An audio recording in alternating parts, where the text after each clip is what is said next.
Hey everybody, welcome to this week's Q&A. Back to normal this week, but last week was a blast doing the 200th live. So thanks so much to everybody that showed up and participated in that.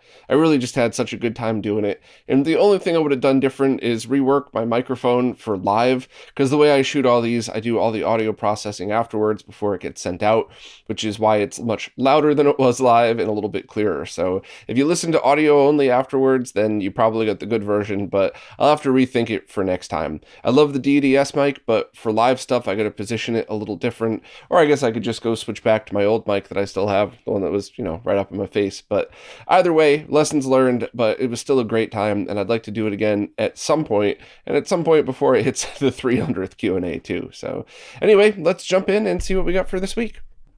First up, Kelv SYC wants to know how it feels to do 200 of these Q&As. What were the biggest things you got out of doing 200? What were the biggest developments in retro gaming in these 200, in my opinion? How does it feel? Exhausting.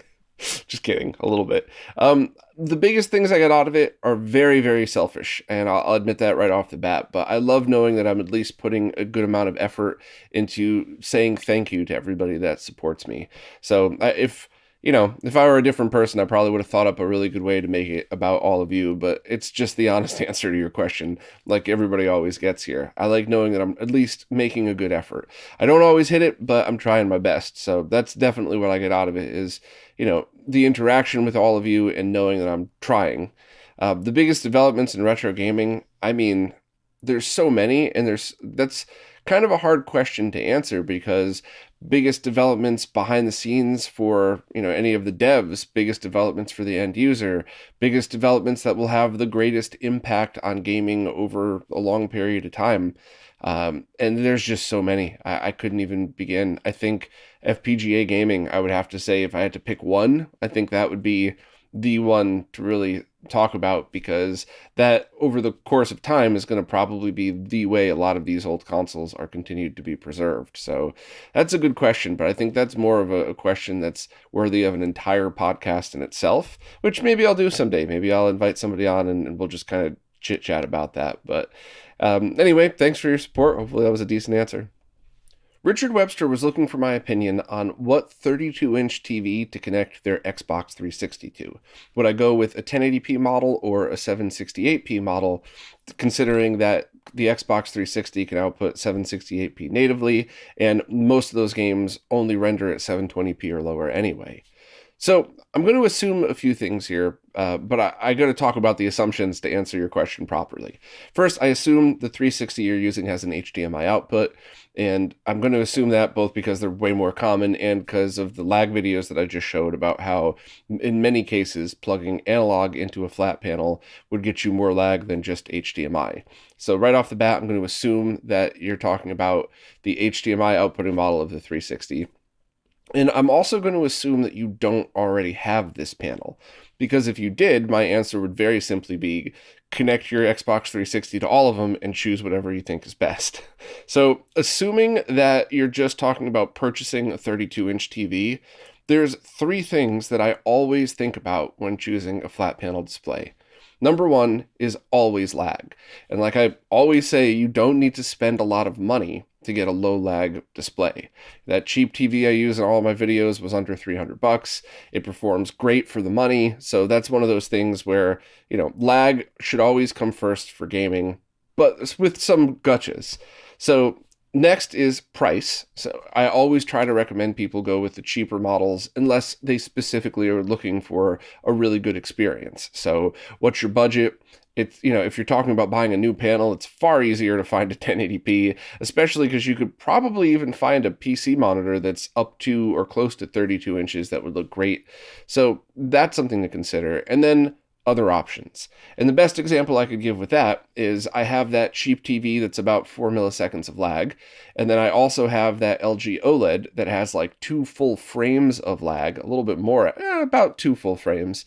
And I would always prefer to game on the OLED just because everything else about it is awesome. And the latency doesn't vary. So it is something that I notice now and then, but for the most part, I think it's, a perfectly good experience, and just the much higher quality panel really makes it worth it for me. So I would take all of that stuff into consideration. What's the latency on these things? What's the cost? And what are you looking to do overall? And cost also has a lot to do with it, because you could do something like, if you had to hunt down an expensive 700 or 768p panel, which I know sounds weird, by the way, but when you're talking about stuff that's been discontinued, if you can't find them, you might end up paying a premium, whereas you can get a very fast 1080p TV for like nothing these days. So you might even want to consider something like using the analog out of the 360, setting it to 720p or 480p, depending on whatever the game is, and then using like a RetroTink 5X to scale it to 1080p. In that respect too, you might even want to consider a 1440p monitor and do the same thing, have 720 doubled, and then you could choose sharp or soft scaling. And this is really the conversation that we're going to get into, especially when scalers like the Morph and the OSSC2 come out that have HDMI inputs. Because if that was the case, if those were already released, I would say, well, do you need a scaler for anything else? So do you have a whole bunch of other retro consoles that you're scaling, not just this one? If that's the case, seriously look into this, because a true digital to digital scale of that image is going to look amazing on a different kind of monitor like that. The only other thing too is, for whatever reason, I'm remembering a lot of 768p panels I tested having a lot of lag, but I didn't test all of them. I probably tested like 15, 20, but I didn't test all of them. So that's just something that also stands out. So 100% opinions, everything I just said, but my gut's telling me find a cheap 1080p, or do something like get a 1440p gaming monitor that's also cheap, and kind of go from there. Couple of questions from the Remora. First, they really enjoyed the 200th Q&A and the Whatnot streams. Thanks very much. I really like both of them, and I love doing the Whatnot streams. Those are a lot of fun. I just have to promote them more, because I want to make sure that the people who need the weird stuff that I'm selling know that I'm selling it. So hopefully it won't get too annoying, but I'm definitely going to start promoting those a bit more. Which reminds me, I should probably promote this Friday stream, because I have a bunch of really weird stuff. I don't know, probably can't see it, but there's all piled up behind me ready to go. But moving on to their actual questions. They keep seeing the replacement Saturn shells sold by Muramasa. However, their Saturn is a Model 1, and these shells are designed after Model 2s. Do I know if that'll cause any issues if they do the swap? I'm not sure if the mounting holes will line up. You're going to want to check the exact motherboard revision, and then you might want to check with Muramasa. I do know that there's a ton of different Saturn revisions, not just Model 1 and 2. There's some Model 1s that have the power supply mounted in the top case. Like, there's some weird ones out there. So I would open your Model 1, check what revision it is, and then check to see. But I don't think it's going to fit. I think you should have low expectations for that. But hey, you might get lucky. Next, if someone's using a GC video product with line doubling disabled, and also using a RetroTink or something similar, is there any reason to have Swiss force 480p mode? Yes, because when Swiss forces 480p, you're rendering in 480p. You're not deinterlacing. And it doesn't work on every game, but it works on a ton, and it works great. It works pretty much like a native 480p game. So, unless you're talking about you have everything set up in a switch and you have a RetroTink 2X that doesn't accept a 480p signal, then you might want to just leave it all in 480i and have it all go through your setup. But if your end goal is to go through into a multi-scan monitor or any kind of flat panel TV, going to 480p is probably a great idea, because it renders, not deinterlaces. Next, they're trying to decide the best way to handle using the Mega Everdrive Pro with the 32X and Sega CD. They like the look of the Tower of Power, but it locks them out of the Sega CD. Should they loop the video from their Genesis through an Extron crosspoint?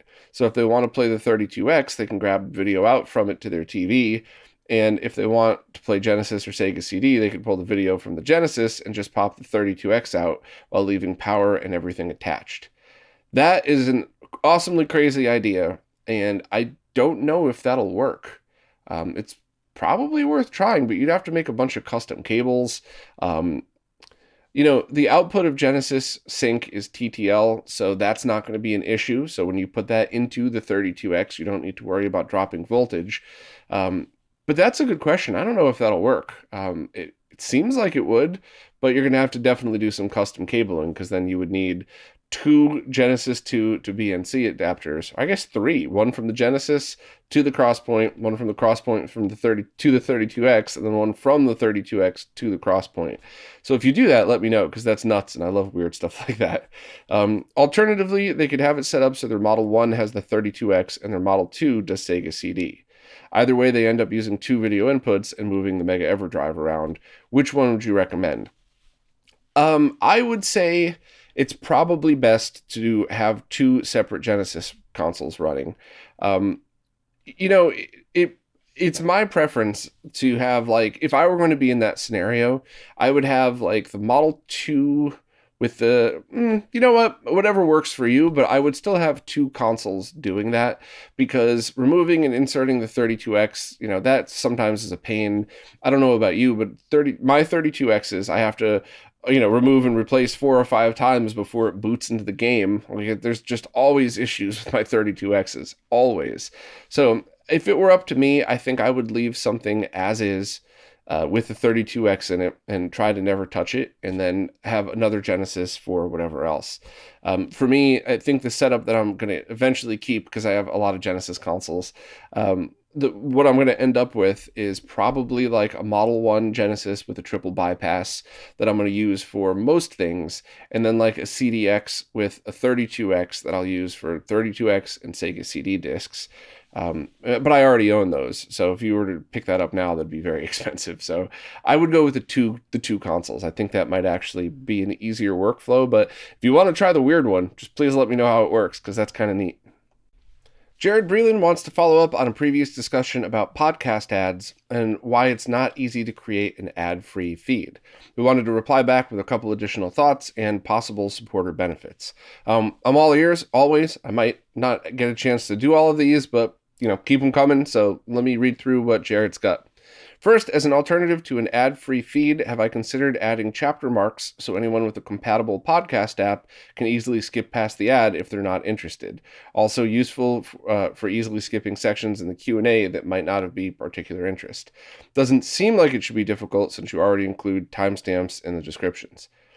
I don't know the difference. I'm not being sarcastic or shitty. I'm being literal. I don't understand the difference between adding the times in and the chapter marks. Is that something I could do through Anchor? Is that something I have to program in? If it's not a ton of work, I'll definitely do it. Also, it's one of those things where everybody skip past ads they don't like or ads that are the same thing over and over. Everybody has their favorite podcaster where, it's that Casper mattress ad again, and you already have a mattress, so you're not going to buy one. Or maybe you even used their promo code and bought one of those stupid Casper mattresses. And so now you're just hitting fast forward on all of them. Like, I get it. I absolutely get that there is a need for people to skip those. But it is something that, just keep it in your mind that these sponsors are going to be the only way that I get to keep doing this for another 100. So, I mean that with respect. I got to be honest. Two, speaking of timestamps, they notice they don't factor in ad times. So if you have a timestamp for something that started at 5 minutes, but lead with a 30-second ad, then jumping to that timestamp puts us 30 seconds before the expected content. Now I think you're talking about YouTube ad stamps. I think. And if that's the case, then that's not really up to me. I could put those chapter marks anywhere I want. And if there's ads on the video, you're going to be forced to watch the ad before watching the video, period. No matter where you skip to. So if that's what you mean, there's nothing I could do about that. I could try to just disable all ads, but I don't think that's the right move at the moment. And not related to ads, would it be possible to provide a full content RSS feed for your supporters instead of just article summaries? I'm not really sure what you mean from that either. Provide a full content RSS feed for supporters instead of, I'm sorry, I don't understand at all what you mean by that. And once again, I'm not being shitty. I don't really get it. The ads really aren't a huge deal, so hopefully this doesn't come across the wrong way. Not at all. Just trying to think ways you could provide extra value for supporters, which in turn would hopefully encourage more direct support. Yeah, I mean, I'm all ears, but I'm not sure if any of the stuff you applied to, other than the chapter marks. I'm not sure if anything else I could actually do to, or to make that happen. So if you want to let me know, like send me a link to anchor and chapter marks, maybe I could try to add those in and see. But it's also respectfully, anything that adds a lot more time takes away from something else that I'm doing. And I'm at the point, and I've been at the point for a while, where every one thing I do means something else has to stop. So if it's one of those things that's going to take another 25 minutes to add chapter marks in because I got to like do it manually or something, then that means that, an article isn't going to get written or something like that. So, I just hopefully this is coming out okay. I think your points and your questions were all perfectly polite, and I think it's great that you're thinking about this, and I appreciate it. And on the flip side, I hope you don't think my responses are douchey. I just I'm just being honest. So so I guess this was a weird one. Hopefully this came out all right, Jared. No hard feelings. Adam Adamant wants to know how they go about identifying clone hardware versus random resellers. They don't like the idea of rewarding people who take designs. So this is a very tricky one to answer. I'll skip to the end and then I'll go back and explain it. So if people don't want to hear the bullshit that comes next, they could just skip right to the next section. But the easiest way is to go through sites and people who kind of know what they're talking about. So I doubt you'll find a link to a clone anywhere on RetroRGB. If you do, let me know. I'll fix that. But it's one of those things where you just have to kind of know who's making the recommendation. And if not, I would ask around, jump on a Discord server, jump on, so any kind of social media with people that in the scene, and just say, hey, is this legit? Is this not legit? And I would try to do it on the DL as much as you can because of what I'm about to talk about. So it's basically just knowing where to get your recommendations from and kind of going from there. And it's one of those things where even if somebody listening is like, I'm not going through your site because you have affiliate links and, I don't want to support your cookies and beer habit, that's fine. Open up an private browser, post the link, delete the affiliate link, and then copy whatever's left, put it in your real browser and buy it. At the end of the day, I'd much rather see people buy non-clones and forget about the affiliate links than make a few pennies off of a sale. So go to sites like that, go to people who have YouTube channels and stuff who you trust to not link to stuff like that. But the biggest problem, believe it or not, is just human nature and trolling. And I'll use a few examples. Like I went after one very notorious clone company that was doing such blatant things like ordering products from another company and having it shipped to their company name and company address. So if I was like Bob International, I would buy your product, and the buyer would be Bob International. And then they would clone that, and then 2 weeks later, put a picture up on social media and say, look at our new product. And it's an obvious clone. It's the exact same thing, but with their name on it instead of the original company's name.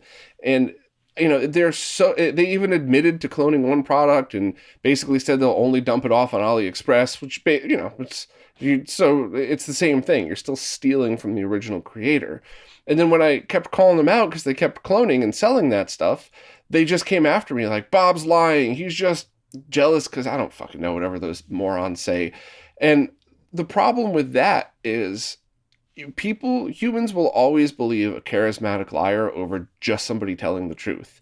And on top of that, all social media is filled with mostly people who are level-headed adults who don't have time for this bullshit. So I could totally imagine most people seeing that company's tweets like, this is bullshit. You're a clone company. Shut up. You're not, Bob didn't do anything this time.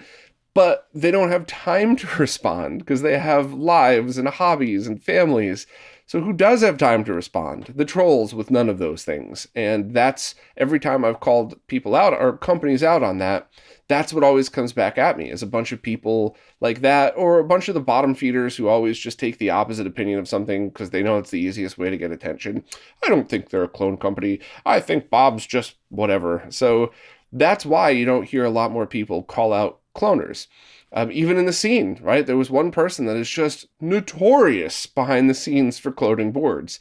Not only do they clone to this day, there was a couple times where they even cloned the revision number of a board, and then they even sold them with the capacitors backwards to make matters even worse. So, but, as soon as I call them out on it, it's Bob's an elitist gatekeeper who's just trying to keep my designs away from his friends. And it's like, everybody in the scene knows you're a liar and a cloner, but everybody who doesn't, or who's now inside the dev scene is going to hear your cries and just think like, wow, maybe it's real. So it's people don't want to go up against cloners and people like that. Even the other day, somebody I know verbally bashed, a very popular influencer for retweeting a clone product, and I don't think they handled it properly, but the point still stood that nobody got it. Nobody understood that the reason that they were upset was because it was a clone product. Everybody was like, you're just mad that an influencer is posting their affiliate link. No, that's how you make money to pay your bills. That was the issue, was that it was a clone. Or maybe that one wasn't a clone, but the company was a clone. I don't really remember. I thought that, they were kind of being an asshole about that. But point stands in that anytime anybody opens their mouth and calls somebody out on this stuff, they've now entered their name in the ring to be a target for any of this stuff. And that's why most people don't. And that's why sometimes I got to just sit there and eat the shit that people throw at me, because sometimes I can't sit on the sidelines. Sometimes it's just too much. And it's like, you got to know this person's a cloner. You got to know this person's a liar. And it always comes back at me. There's always just tons of bullshit to deal with. And sometimes I got to just do it. So didn't mean to go off on a rant about that, but I wanted to answer honestly, because it's one of those things where it's like, all right, well, let's put together a list of all the cloners. It's like, oh, that starts to cross a very weird line of like these lists of who not to use. Like it's kind of gross to me. I wouldn't want to do that. I wouldn't be comfortable with it. I'd rather take the high road and just link to the good stuff. And hopefully that's a statement that says if it's not linked on the website, the most likely chance is that one of us just didn't have time to add the link. So that's, hopefully I'm clear about that as well. Just because something is not on RetroRGB doesn't mean it's a clone or a bad product. I would say 90% of the stuff that's not linked on there is not linked because we just haven't had time to figure out the best place to put it. But also think, like, if it's not on RetroRGB, why? Is it that nobody had time to add it? And then maybe look into it a little bit and just say, hey, anybody know this product? Is this cool? Is this board a clone?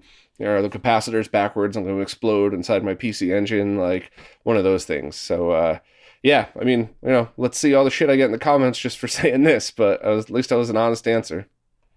One more from Adam. Does the RetroTink 5X have some kind of auto shut-off when it hasn't seen an input signal for a few minutes? They ask because their TV has a timeout to shut off when it hasn't seen an HDMI input signal for 10 minutes, but the RetroTink 5X prevents that timeout from happening because it always sends either the signal from the console or just a blue screen. I'm not sure, but I would ask Mike. And I would guess that if it's something very easy to add, Mike would probably just add it eventually. And if it's not, it probably won't get added unless a lot of people ask for it. But this is one of those things that you could solve with workflow. Almost every one of the consoles that you would be putting through the RetroTink, you have to manually power off anyway. So leave the Tink remote next to it and power off your console, hold the power button, and you're good to go. But it's a question worth asking, and I'm sure that would help for a lot of people's setups. So for the short term, solve it with workflow, and then ask Mike maybe and see if that's something he'd be willing to add.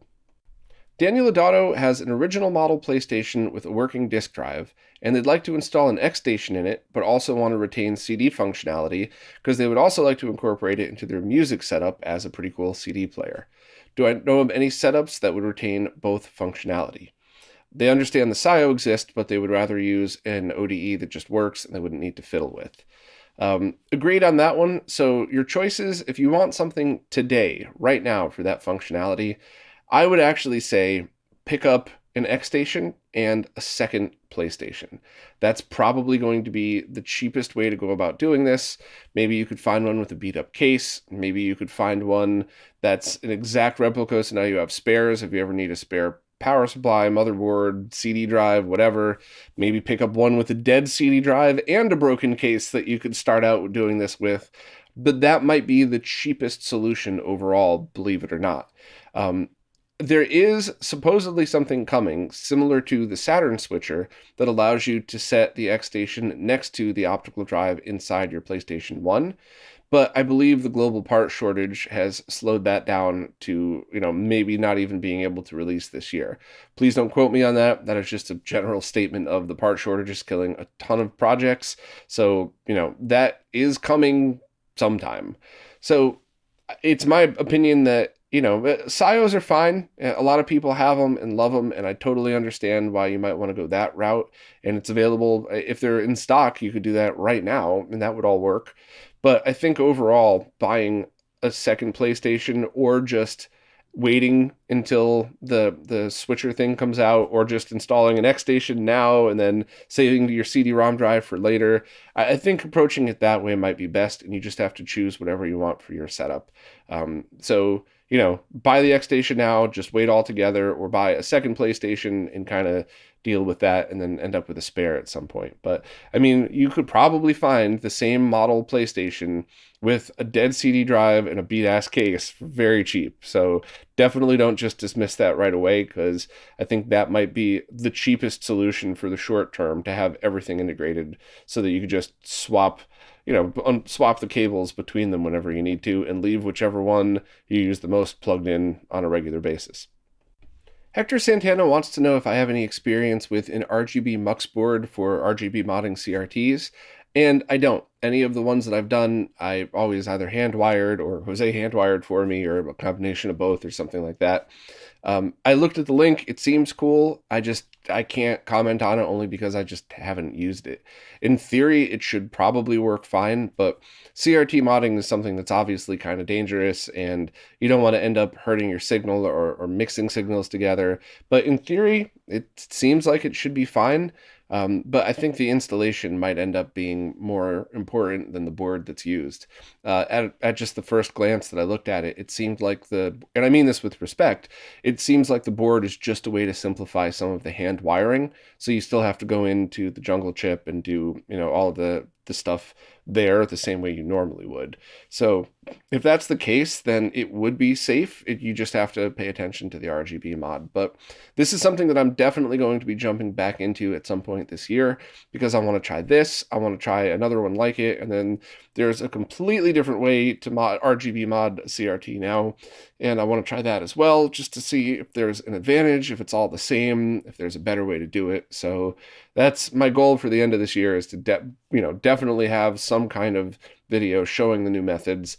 And a lot of it could just be simplification boards like this, where it does this. And once again, I mean this in a nice way. It does the same thing we've always done. It just saves a whole bunch of steps and has everything contained on one board. So, you know, sorry I don't have a solid answer to your question, but hopefully I could, I guess the best way to answer it is jump on that forum or anywhere else people discuss RGB modding CRTs, and post the model of the CRT you want to mod, and see if anybody has already done it to that one with that board, and see what their results were like.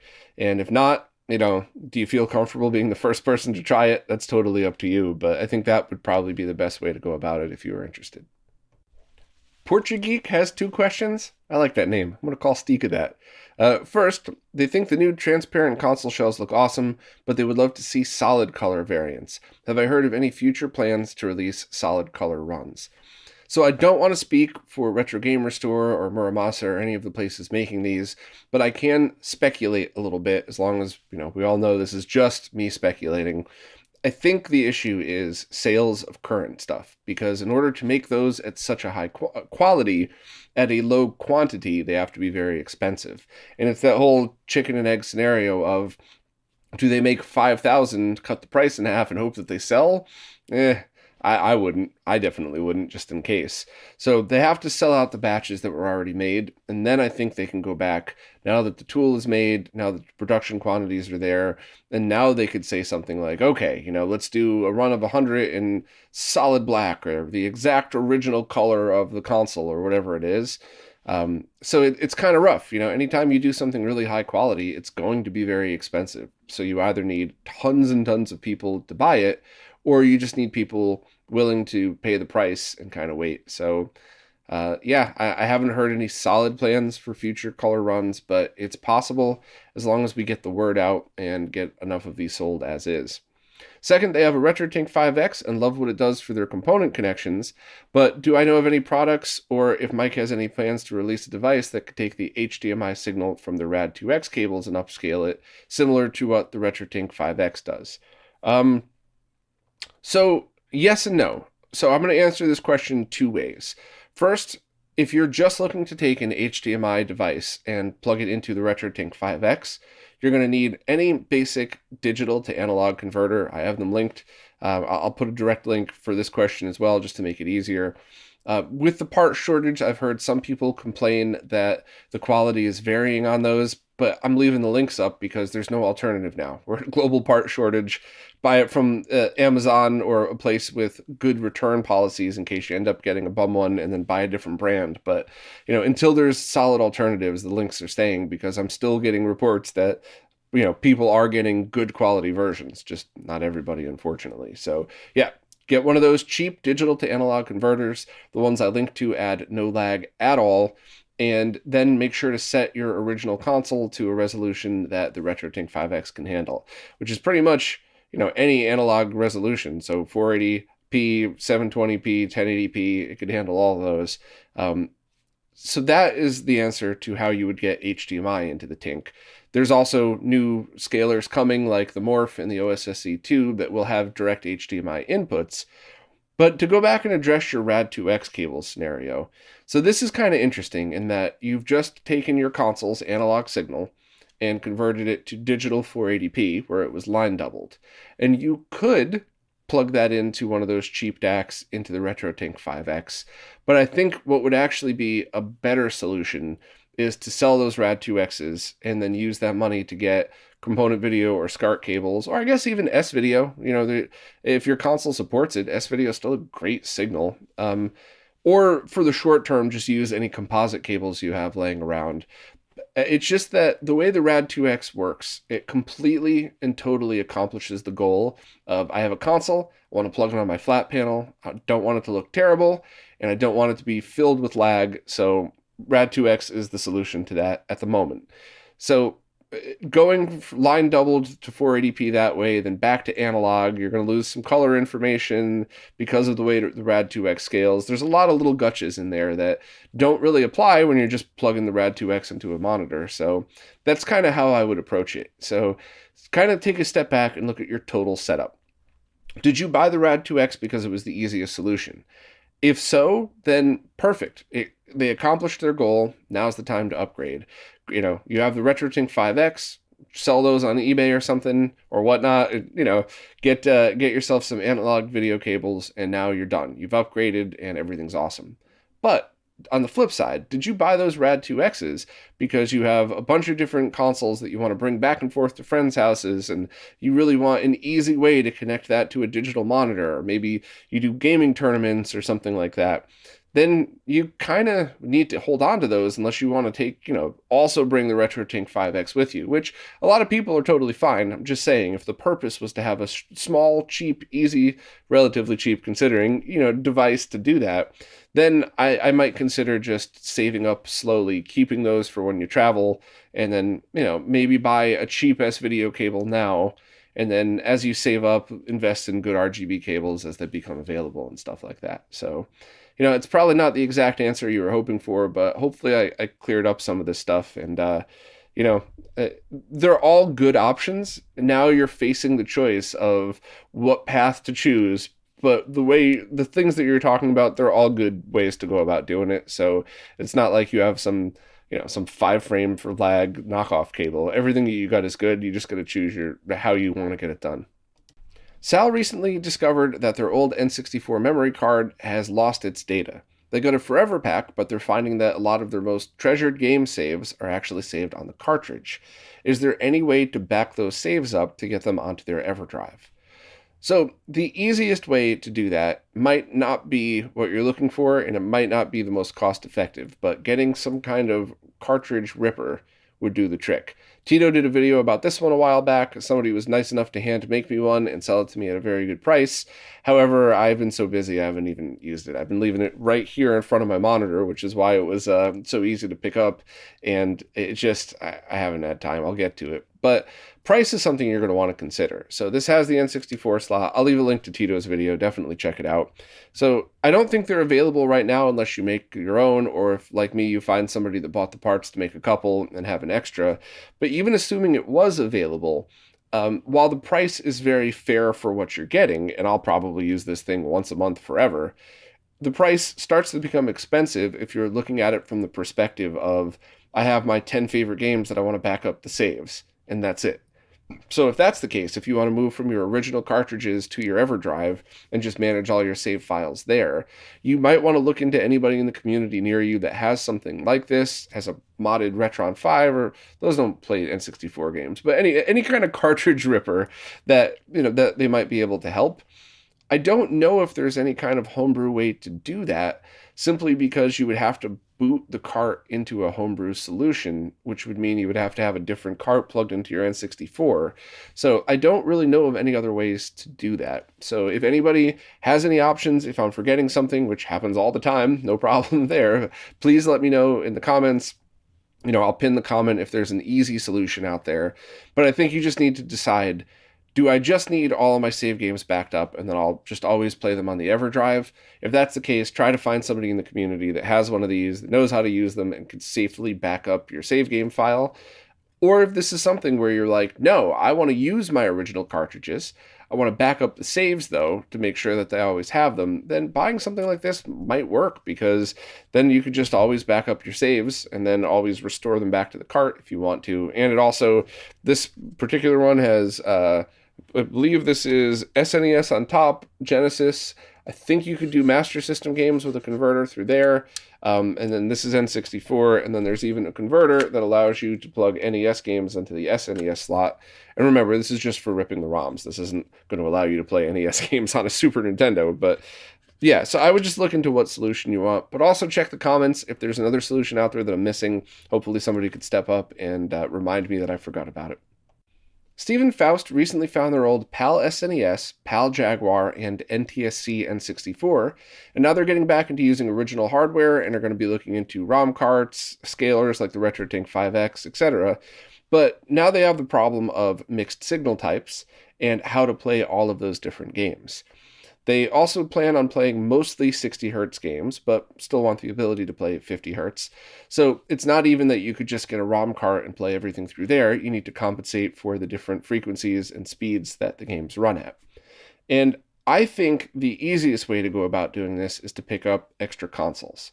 Now, this is just my opinion. There's a few different ways you could do this, like the mentioned Super CIC mod and the region modded with DFO Mega Drive type of thing. I just think your total setup should dictate whatever the final solution is. So for me personally, unless you could make your own boards and do all the work yourself, I think it'd be far cheaper to get a Super Nintendo and a Genesis that completes everything that you need, or I guess even two Genesis consoles. And you could get something like, if you had the room for it, it might be a really neat setup to have your PAL SNES and then maybe a Japanese SNES Junior. You would have to slap an RGB mod in it if you wanted that, but those are cheap and easy to do, and now you have two different styles of the case. Or maybe you have your PAL SNES, but you want the look of the Japanese Super Famicom or something like that. Either way, you could really kind of go through and pick and choose, and I think you could do it for cheaper than buying one console with the mods pre-installed or having your existing console modded. So if you have the space for multiple, I think it's the cheapest way to do it, and I think it's also a really good way to have kind of a neat look to your setup. Now, I wouldn't even worry about power, because you could use those Triad power supplies. There's international and North American versions. They work great with these consoles. I'll leave a link to anybody that needs them. But I think that's a really neat way to approach the setup. And depending on how much money you want to spend and how crazy you want to get into this, you might even do something like pick up the PAL Mega Drive you had as a kid, or always wanted as a kid, but then look at one of the weird ones that's out there. So maybe you pick up an NTSC Genesis 3, and or maybe you look for the Model 2, or find something nuts like a CDX or an XI or something like that. Totally up to you. So that's where I would start with this. But on the flip side, if you have a tight area, like maybe you have a CRT in a corner and you want to build like a little retro gaming setup and you don't have the room for all of those, then yeah, I would contact a local modder that has experience doing region stuff, because if not, then there's a lot of little gotchas when it comes to region and speed modding that not a lot of people might know about. I'm not even an expert in it because I don't have a lot of PAL knowledge. But I would contact somebody that does, look to have those mods done, and kind of go from there. And it's really up to you. But Modding consoles can get expensive. If anything goes wrong, you've lost the console. There's a lot more risk. Whereas just going online and picking up a used console only, like if you already have all the cables and adapters for your Super Nintendo, you could pick up a console only, just Japanese one for real cheap, and then get whatever cable it comes with just to start yourself out. Maybe a cheap PAL, or a cheap S video cable, whatever, just to get started, and then kind of go from there. So totally up to you, but my gut always leans towards multiple consoles unless your scenario or budget doesn't allow it. I know the Jaguars are getting very expensive, and I'm not sure if there's a region mod for those, but if it is, it might be much easier to do than, or much cheaper than getting another console, certainly not easier. So I would kind of look at the total setup and decide from there. And if you have any other questions, just let me know, and hopefully I can point you in the right direction. Before I go, just a quick reminder that I'm doing another Whatnot stream this week, Friday at 6:30 p.m. So when this goes public, tonight at 6:30 p.m. Eastern Time, New York City time. And it's going to be focused on equipment creators might use. So this is kind of a neat one, just if you want to hear some behind the scenes stuff about the different ways and tools I've used to record. And if you want to pick up some of the used stuff that I've had over the years, that's been great to me, but I'm just clearing out everything extra I possibly can. So if you're into this stuff, definitely check it out. If you're not on Whatnot yet, please use the link because you get $10 off your first purchase. So I always want to try to save people money. So retrorgb.link/whatnot, and all of the info you need to know is there. Pretty much everything I'm selling is listed there. There's also a link to the actual Whatnot page so you could see everything that I listed.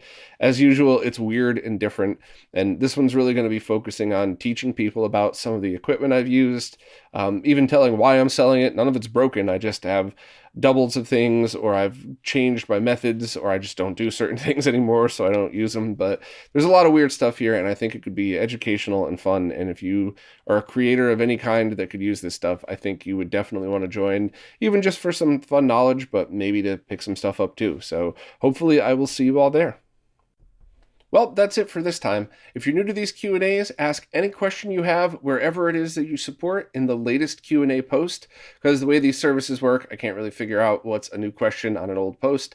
And as you saw here today, I just kind of like scrolling through and answering them all in real time while it's all fresh in my head, and you get the most real and honest answer possible, even though sometimes my answers aren't the best. I try my best. So any questions you have at all, fire away.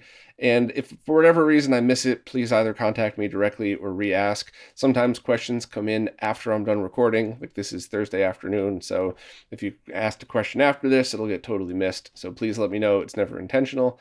And as always, thank you to everybody who supports in any way possible, because it's you who's keeping all this stuff going. So thank you all very much, and I will see you next week.